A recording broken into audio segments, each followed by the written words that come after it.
खिला।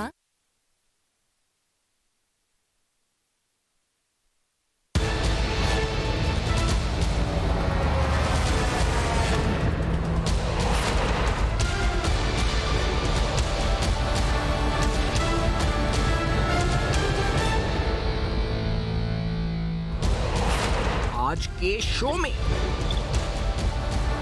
20 शहरों के चंद मुकामात को मुकम्मल बंद रखने का फैसला, स्मार्ट लॉकडाउन की तैयारी, वफाक का सिंध के 3 बड़े अस्पतालों का कंट्रोल संभालने का फैसला, अपोजिशन की जानिब से मिनी बजट समेत मजीद टैक्स लगने की पेशन गोइयां।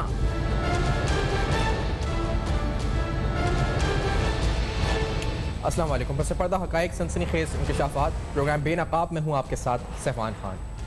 जो कराची के अहम अस्पताल हैं 3 NICVD NICH और इसके साथ साथ हमने देखा है जिना के हवाले से वफाकी हुकूमत ने इनको अपनी तहवील में लेने का फैसला इससे कबल किया था, फिर जुलाई में इस फैसले को वापस लिया गया था 2019 में, लेकिन अब एक बार फिर 14.18 अरब रुपये इस बजट में रखे गए हैं।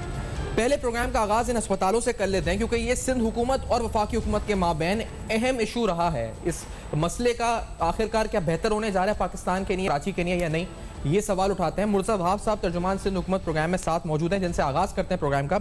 हमारे दीगर पैनलिस्ट में नुसरत वाहिद साहब तहरीक इंसाफ से और कैसर शेख साहब नून लीग से होंगे, लेकिन मुर्तज़ा वहाब साहब से पहले स्टार्ट करते हैं। मुर्तज़ा साहब, आपने प्रेस कॉन्फ्रेंस भी की, आपको ऑफिशियल इंटीमेशन अभी तक हुई है वफाक की तरफ से इस बारे में कि कंट्रोल किस तरह संभाला जाएगा और या मामला तो किस तरह तय किया जाएगा आगे, और किस तरह से वफाक आगे प्लान्स रखती है, इस बारे में कुछ ऑफिशियली आपको इंटीमेट किया गया है?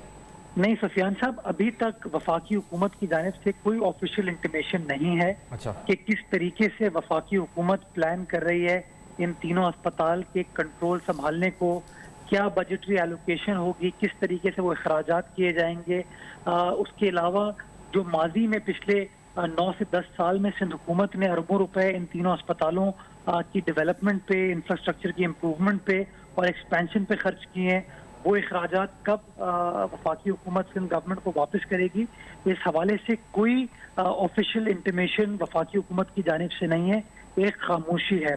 ये चीज़ें इसलिए बड़ी अहम है सुफियान साहब कि अगर आप सुप्रीम कोर्ट के फैसले का मुताला करते हैं, जो कि शॉर्ट ऑर्डर आया था 7 जनवरी 2019 को और डिटेल्ड फैसला 17 जनवरी 2019 को आया था, उस डिटेल्ड फैसले के अंदर सुप्रीम कोर्ट ने खुद ये सादिर फरमाया है कि एक तरफ वफाकी हुकूमत को इंडेमनीफाई करना होगा उस कॉस्ट के ऊपर, उस खर्चे के ऊपर जो कि सूबाई हुकूमत ने किए, और दूसरा एस्पेक्ट ये था कि जब तक ये बजटरी एलोकेशन, जब तक ये लवाजमात के कैसे इसका कंट्रोल संभाला जाएगा, क्या वो तरीक़ेकार होगा, जब तक वो चीज़ें फेडरल गवर्नमेंट और प्रोविंशियल गवर्नमेंट के दरमियान तय नहीं पाई जाती, तब तक इसका कंट्रोल जो है सूबाई हुकूमतों के पास रहेगा।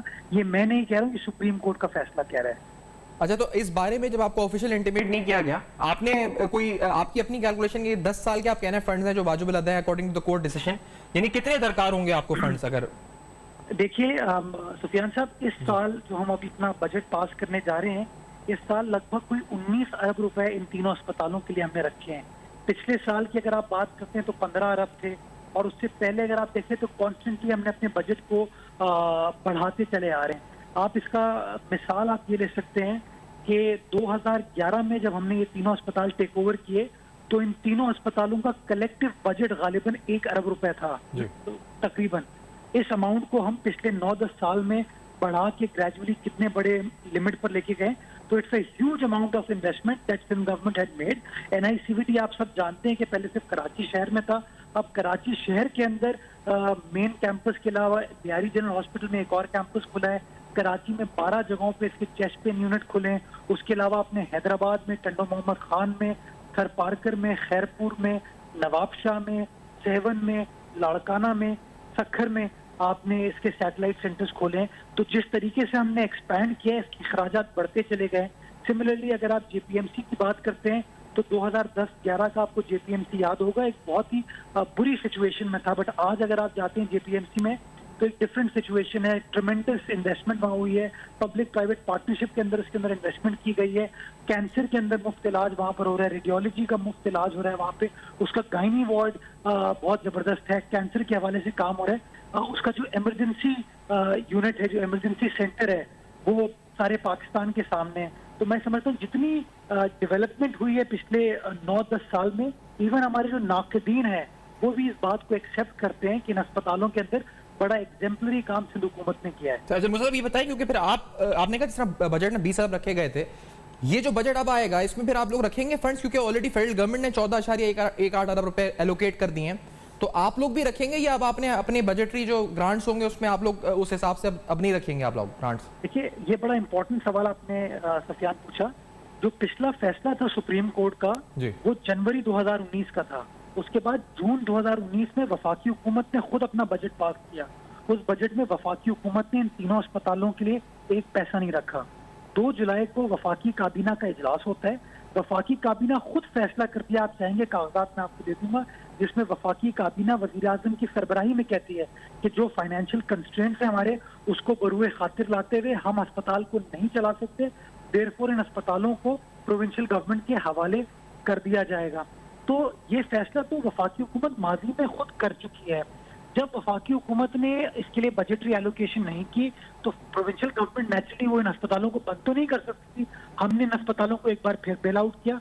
पिछले साल भी हमने अस्पतालों के लिए पैसे अपने बजट में रखे, और अब जो इंशाल्लाह हम परसों अपना बजट पेश करने जा रहे हैं असेंबली के सामने, उसके अंदर भी तकरीबन 19 अरब रुपए इन 3 अस्पतालों के लिए एलोकेट किए जा रहे हैं। नहीं, डिस्पाइट दैट के वफाक ने रख दी है, फिर भी आप 19 अरब रखने जा रहे हैं, तो ओवरलैप हो जाएगा कि मतलब किस तरह से कौन चलाएगा? आप चलाएंगे, वो चलाएंगे? ये 19 अरब रुपए जो आप रख रहे हैं इसका क्या फायदा? वो 14 अरब रख रहे हैं या 30 अरब मुश्तरका रख के क्या करेंगे? मतलब समझ में नहीं आ रहा किस तरह होगा इस मुहासा। मैं आपको समझा दूं जी। इन तीनों अस्पतालों को सिंध हुकूमत चलाएगी। अच्छा। वो इसलिए चलाएगी कि सुप्रीम कोर्ट ऑफ पाकिस्तान ने अपने फैसले में खुद कहा है कि जब तक वो फॉर्मेलिटीज पूरी नहीं होती between the federal and the provincial government, इसका कंट्रोल जो है वो सिंध हुकूमत के पास रहेगा। तो जब तक वो हमारे अखराजात हमको वापस पे ऑफ नहीं करते और तमाम लवाजमात हमसे तय नहीं करते, इसका कंट्रोल हमारे पास रहेगा। क्योंकि कंट्रोल हमारे पास रहेगा, इसके अखराजात बेयर करना हमारी जिम्मेदारी, और इसलिए हमने 19 अरब रुपए अपने बजट में रखे हैं। रखते हैं। तो मतलब वो कहते हैं कि हम जुलाई तक टेक ओवर करेंगे, जो हमने अब तक जफर मिर्जा साहब का बयान सुना है, तो टिल जुलाई आपके सारे मामला क्लियर कर दें, ड्यूज क्लियर कर दें, देन यू कैन, आप कह रहे हैं कि procedurally legally they can take over. पहले सफियान साहब प्रोसीजर फॉलो तो करना शुरू करें ना, उसके बाद टाइम लाइन हम तय कर लेंगे। और मैं with all due respect to Zafar Mirza sahab, मैं बड़े एहतराम के साथ ये कहना चाहूंगा, ये फैसला जफर मिर्जा साहब नहीं कर सकते। ये फैसला वफाकी काबीना का है। 2 जुलाई को वफाकी काबीना वो मजाज अथॉरिटी थी जिसने फैसला किया कि इन अस्पतालों को सूबाई हुकूमत के मातहत किया जाएगा, उनको दे दिया जाएगा। तो mister Zafar Mirza is no one to be deciding on that. ये वफाकी काबीना का फैसला है, एक कॉन्स्टिट्यूशनल बॉडी का फैसला है, एक आईनी बॉडी का फैसला है। जफर मिर्जा साहब उस फैसले को ओवर रूल नहीं कर सकते। ठीक है, तो ये आपने भी इंटेंशन ही बताई कि बजट में है, और ये डेफिनेटली है, क्योंकि आप कह रहे हैं कि जब तक हमारे हाथ में तो हम तो बजट रखेंगे, और डेफिनेटली बनता भी है। मुर्तज़ा साहब, आपका शुक्रिया, आपने मौक़िफ़ दिया इस बारे में। कैसर शेख साहब नून लीग के MNA भी हमारे साथ हैं, नुसरत वाहिद साहबा MNA इंसाफ। मैं पहले नुसरत साहब आपका जवाब लेना चाहूँगा। आपने पीपल्स पार्टी और सिंध हुकूमत का मौक़िफ़ सुना, ये बजट में 19 अरब रखने जा रहे हैं, जो परसों बजट सिंध का आ रहा है। आप लोग 14 अरब रख चुके हैं। ये कहते हैं हमारे ड्यूज क्लियर कर दें, जो लीगल प्रोसीजर है उसको फॉलो कर लें, उसके बाद भले टेक ओवर कर लें कराची के जिन्ना सिविल और NICVD का, NICVD और NICH का। तो अब आपका क्या मौक़िफ़ है इस बारे में? बिस्मिल्लाहिर्रहमानिर्रहीम, शुक्रिया आपका अपने प्रोग्राम में अपने मुझे इन्वाइट किया। देखें इस वक्त ये कहना बहुत अजीब सा लगता है, लेकिन ये बात फैक्ट है, हर बंदा जानता है कि गवर्नमेंट के पास पैसे नहीं हैं, और जो रहे सहे पैसे थे, इकॉनमी थोड़ी सी इस्टेब्लिश होने शुरू हुई थी, तो ये कोरोना ने आके सब कुछ बेड़ा गर्क कर दिया। अब हॉस्पिटल्स को चलाने के लिए या कोई भी चीज़ इस वक्त जो चलाई जा रही है उसके लिए कर्ज लिया जा रहा है, क्योंकि हुकूमत के पास लिटरली इस वक्त पैसे नहीं हैं। क्योंकि एहसास प्रोग्राम में हमने बाकियों के बहुत ज़्यादा कटौती की, लेकिन उसको डबल कर दिया, क्योंकि हम चाहते थे कि गरीबों के लिए हालात बेहतर हों। अब हॉस्पिटल्स का जहाँ तक ताल्लुक़ है, ये हमारी हुकूमत जो है वो 14 अरब दे रही है, और ये कह रहे हैं कि ये 19 अरब देंगे, लेकिन उससे पहले वे ड्यूज़ चाहते हैं। ड्यूज़ जो पहले इनको मुख्तलिफ तरक्याती कामों में ड्यूज़ मिलते रहे, वो इन्होंने किस चीज़ में लगाए मुझे बताएं कि इनके यहाँ बहुत ज़्यादा ऐसा होता था कि 75% जो है बजट वापस चला जाता था। हेल्थ की बात नहीं कर रही मैं, बाकी चीज़ों की बात कर रही हूँ। तो हेल्थ में भी इनको अगर नहीं मिले इनके ड्यूज़, हमारी गवर्नमेंट ने नहीं दिए या पिछली वाली गवर्नमेंट ने नहीं दिए, तो ये इनको पहले चाहिए था कि इस बात को उठाते और उनसे पिछली गवर्नमेंट से मांगते। ये तो कोर्ट का फैसला बता रहे हैं कि कोर्ट ने फैसला ये किया है कि जो इन्होंने 10 साल में खर्चा किया है, 2011 में 1 अरब था बजट, आज वो कहते हैं 20 अरब बजट है, तो ये पूरे 10 साल का जो खर्चा है ये आप देंगे, उसके बाद you can take over these hospitals. तो कहते हैं आप legal procedure you should follow, उसके बाद हमें मसला नहीं, आप ले लें हॉस्पिटल। जो कोर्ट का फैसला है उसकी रोशनी में कह रहे हैं। बिल्कुल सही है, कोर्ट ने अगर कहा है कि ये दें तो गवर्नमेंट देगी, कहीं ना कहीं से देगी। जाहिर है जैसे वो बाकी चीज़ों के लिए कर्ज लेके दे रही हैं, इसी तरह इनको भी देंगी, क्योंकि हॉस्पिटल संभालने अब हम लोगों ने, क्योंकि जो हालत सिंध की है उसके लिए जितने मर्जी ये बुलंद दावे कर लें कि इनके इतने हॉस्पिटल्स हैं और इतने काम हो रहे हैं और लोग बाहर से आके इलाज करवा रहे हैं, असल में इस तरह की कोई चीज़ जब सिंध के अंदर चले जाओ तो इस तरह की कोई चीज़ नज़र नहीं आती। आपको पता है कुत्ते की वैक्सीन नहीं है, बच्चे, इंसान, बड़े सब मर रहे हैं सिर्फ वैक्सीन के ना होने की वजह से। एड्स का आपको पता है कितनी तेज़ी के साथ एड्स फैला है, सिर्फ इसलिए कि वो सिरिंजेस गलत इस्तेमाल हुए।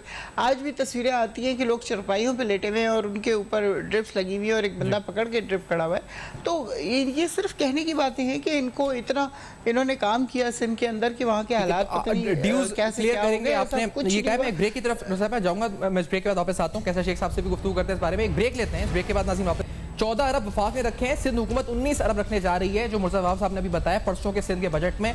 तो हॉस्पिटल्स पे टोटल आप समझ लें तो उस वक्त तकरीबन जो है वो 35 अरब रुपए आप कह सकते हैं, 34 से 35 अरब रुपए जो है रखा जा रहा है। चलाएगा कौन, अभी ये मामला क्लियर होगा। इस ब्रेक के बाद मज़ीद सवाल हमारे साथ रहेगा।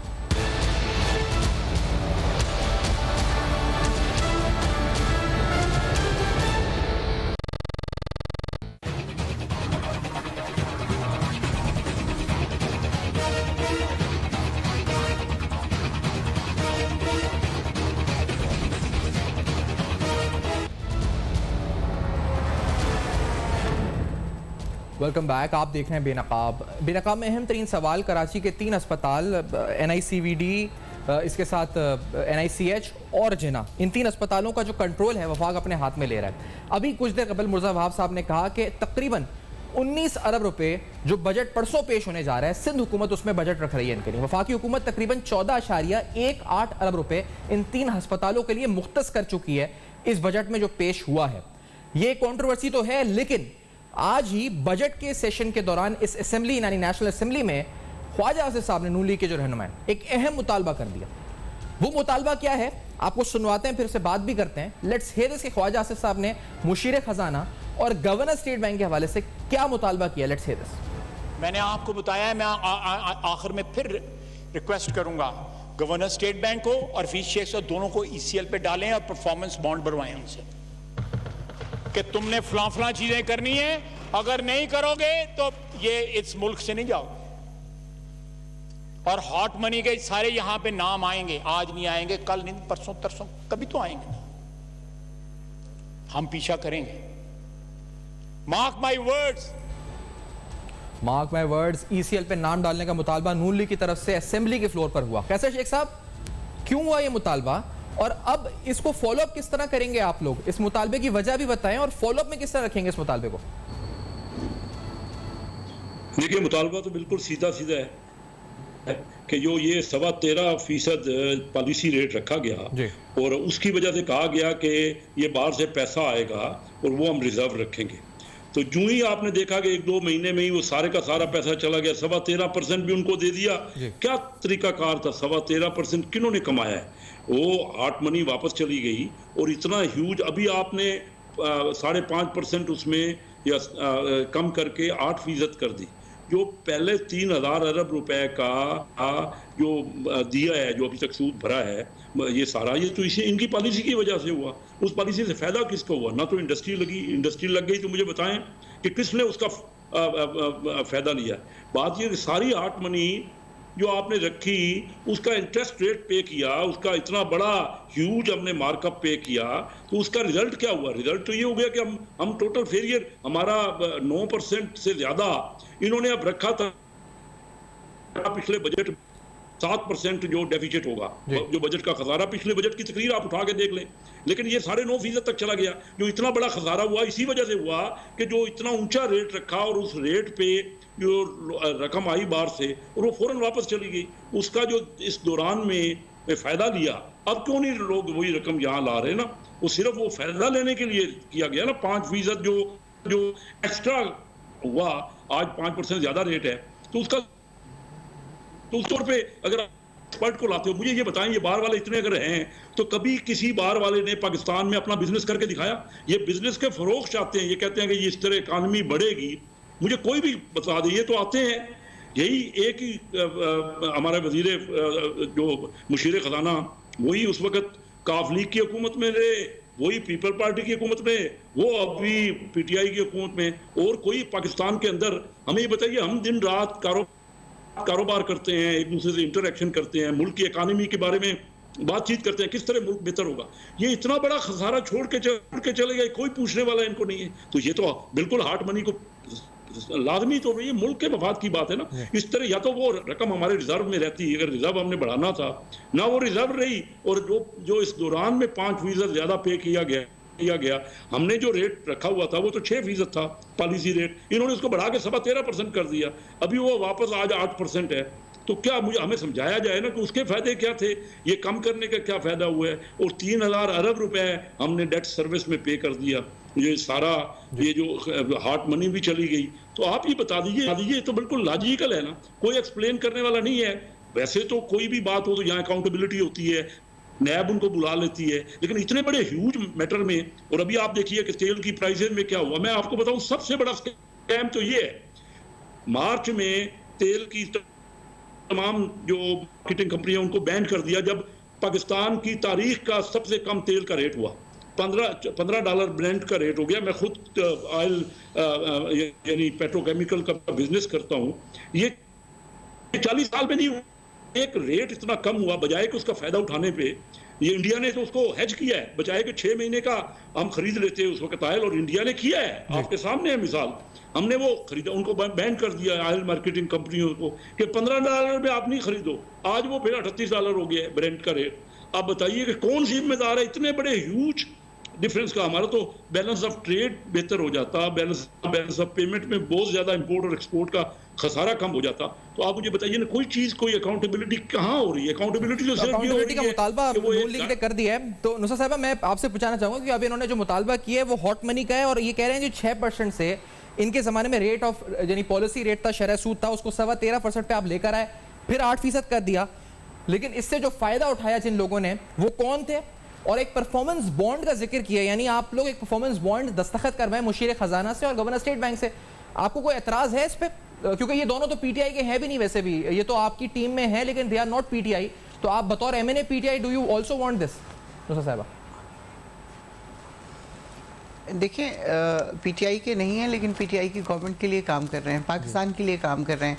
अब हफीज़ शेख साहब ने जब कल जिस तरह उन्होंने बात की है, जितनी ज़्यादा उन्होंने मेहनत की है, और जिस तरह ये बजट पेश किया है, जिन हालात में इस बजट को पेश किया गया है, 13% पे लेके जाने का मतलब ये था कि हम जल्द से जल्द इन कर्ज़ों से निजात पालें।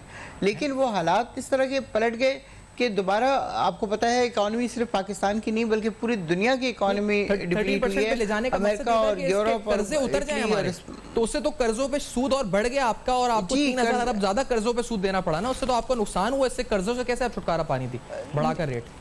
वो तो नुकसान हुआ, जाहिर है वो तो नुकसान हुआ, लेकिन शुरू में जो दिल में सोचा था वो तो यही था कि इस तरह हमारे कर्जे कम हो जाएंगे, हम लोग ज़्यादा अदा कर देंगे तो कर्जे कम हो जाएंगे।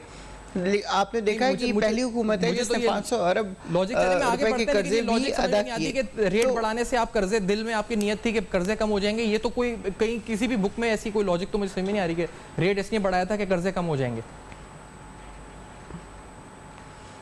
कर्जे कम करना चाहते थे। देखें, आपको पता है कि ये पहली गवर्नमेंट है जिसने 500 अरब रुपए का कर्जा अदा किया। इससे पहले कभी ऐसा नहीं हुआ। ये लोग सिर्फ कर्ज लेते रहे, लेकिन इन्होंने वापस कभी नहीं किया। तो ये इतना बड़ा बोझ इस हुकूमत के ऊपर था कि वो चाह रही थी कि किसी ना किसी तरह इस बोझ को कम किया जाए। उस बोझ को कम करने के लिए तो मैम आपको पता है इकोनॉमी की वजह से दोबारा जहाँ पे हम एस्टेब्लिश हुए, आपको बढ़ाना नहीं था, उसको कम करने के लिए बोझ को। नहीं वो तो सही है, लेकिन ये हमारे ऊपर तो बहुत कम डिपेंड करता है ना। ये तो जिससे हम कर्ज लेते हैं, IMF है, ये दूसरी जो इदारे हैं उनकी वो डिमांड होती है ना कि आप ये डिस्कशन करें या वो करें। तो मेरे से ये आप इस वक्त इस कॉन्सेप्ट को जो डिस्काउंट रेट का स्टेट बैंक का है, हाँ मैं इकोनॉमिक्स में नहीं हूँ। हाँ तो मैं सही है, मैं क्योंकि बहुत सी आप मिसकंफ्यूजन में बात इस वक्त हो रही है इधर आगे पीछे। मैं इस ब्रेक ले लेता हूँ, इस ब्रेक के बाद मैं आपसे आप ही के पास आता हूँ और पूछता हूँ, क्योंकि कुछ और अहम आज के सेशन में हुए हैं। इस ब्रेक के बाद हमारे साथ रहिए।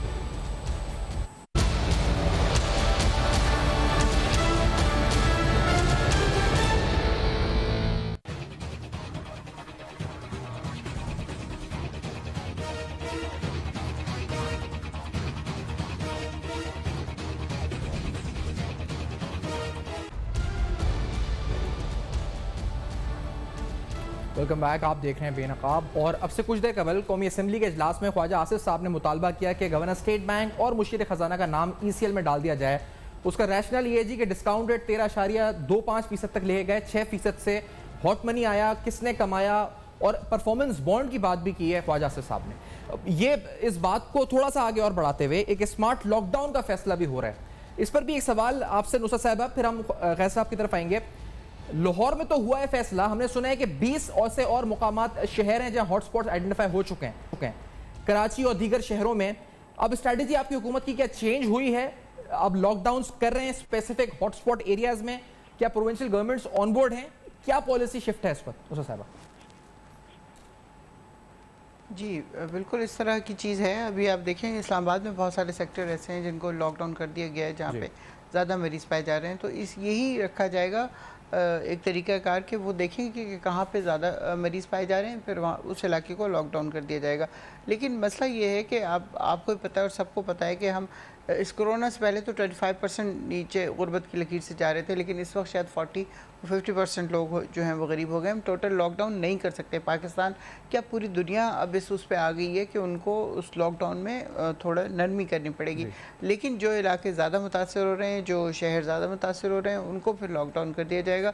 अभी हैदराबाद से एक ख़बर आई है कि एक पूरी फैमिली जो ईद की छुट्टियों में एक साथ जिन्होंने गुजारा, उसमें से देवर की डेथ हो गई है, उसकी सास ससुर और एक और देवर इस वक्त हॉस्पिटल में हैं और घर में 2-3 लोग और बीमार हैं। तो ये वाली वो चीज़ें हैं। अगर किसी घर में या किसी इलाके में इस तरह की चीज़ है तो डेफिनेटली उसको बंद करना पड़ेगा। लेकिन उसके साथ साथ लोगों को ये बताने की भी बेइंतहा ज़रूरत है कि आपने किस तरह रहना है, किस तरह ज़िंदगी गुजारनी है, क्योंकि अब हमें इस कोरोना के साथ रहना है। कुछ कहा नहीं जा सकता। पूरी दुनिया इसके चक्कर में तबाह बर्बाद हो रही है कि हर मुल्क की इकॉनमी डाउन हो गई है। हर मुल्क का जहाँ पे बेइंतहा तरक्की याफ्ता मुल्क थे वहाँ पे तक आप देखें कि उनका हेल्थ सिस्टम बिल्कुल ख़त्म हो गया। लोग इतनी तादाद में मरे हैं कि हम उसका तस्वर नहीं कर सकते। फिर भी मैं कहती हूँ इन तमाम हालात के बावजूद, इतनी गुर्बत के बावजूद, पैसे की कमी, फैसिलिटीज़ की कमी के बावजूद अभी भी हमारा रेशो वो नहीं है जो तरक्की याफ्ता ममालिक का था और उनके साथ जो हुआ है। लेकिन जो बहुत ज़्यादा अलार्मिंग चीज़ है वो ये है कि जिस तरह चीन में ख़त्म हो गया था, उन्होंने डिक्लेयर कर दिया कि सब कुछ ख़त्म हो गया, उसके बाद अब पता चला है कि सेकंड वेव आई है। और जब सेकंड वेव आती है तो वो और ज़्यादा ख़तरनाक होती है। लोग कभी भी इस बात से तसल्ली में ना आ जाए कि ये चीज़ ख़त्म होने वाली है। कभी लॉकडाउन, कभी स्मार्ट लॉकडाउन के बाद भी हमें बहुत अरसे आपकी एक पॉलिसी नहीं रही इस वक्त साहब इस मामले पे, क्यों? और ये बार-बार आप पॉलिसी हो नहीं सकती। नहीं ऐसी बात नहीं है। देखिए right from the very beginning आप देखें कि आपकी जो वर्ल्ड हेल्थ ऑर्गेनाइजेशन है, जिस तरह उसने कहा, आपके वज़ीर आज़म ने बिल्कुल उसी तरह बात की। उन्होंने कहा 2% लोग इसमें फौत होते हैं, बाकी सेहतमंद होकर चले जाते हैं। फिर उसमें हुआ कि जी आपसे नहीं लगता बल्कि कोई और मरीज़ अगर छीकेगा तो उससे फिर होगा।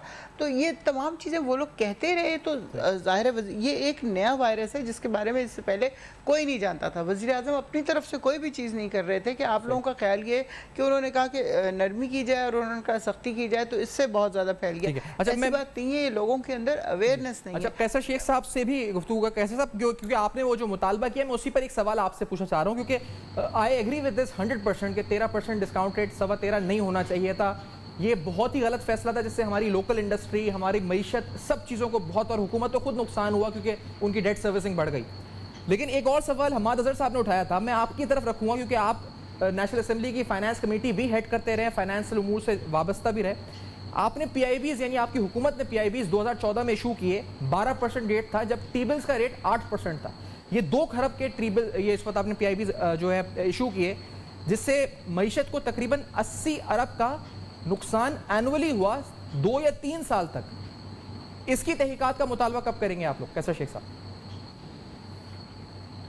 ये पूरे का पूरा जो मामला है ना, मैं आपको बताऊं बिल्कुल सिंपल है, आप क्योंकि बात को समझते हैं। मुझे ये बताइए कि एक तरफ तो IMF से रिजाइन करवा के यहाँ गवर्नर स्टेट बैंक बने और फिर स्टेट बैंक को पूरा खुद मुख्तार कर दिया गया। मैं तो आपका पूछ रहा हूँ कि पीआईबी का सर, मैं अभी के डिस्काउंट रेट तो मैं बोल रहा हूँ कि आप सही कह रहे हैं कि गलत हुआ, बिल्कुल बहुत गलत फैसला था, एग्री विद दिस, लेकिन ये पीआईबी का भी थोड़ा बताएं जी, ये क्या हुआ था मामला? ये पीआईबी भी बिल्कुल वही मामला है जो पहले हम बात कर रहे हैं। लेकिन मैं आपको बताऊं ना, ये रेट था ही नहीं किसी चीज का भी। तो जब ये अच्छा, एक आप और बात बड़ी इंपॉर्टेंट नोट कीजिएगा, 1 साल स्टेबल किया गया डॉलर और पाकिस्तान रुपए के रेट में। तो ये जो जितना भी पीआईबी में या जिस भी किसी किस्म का कोई दिया गया ना, वो डॉलर के इक्विवेलेंट दिया गया। क्योंकि डॉलर और रुपये को 1 साल में स्टेबल, पहले डॉलर को बढ़ा दिया गया, फिर 155 रुपए 6, 8, 10 महीने हुआ।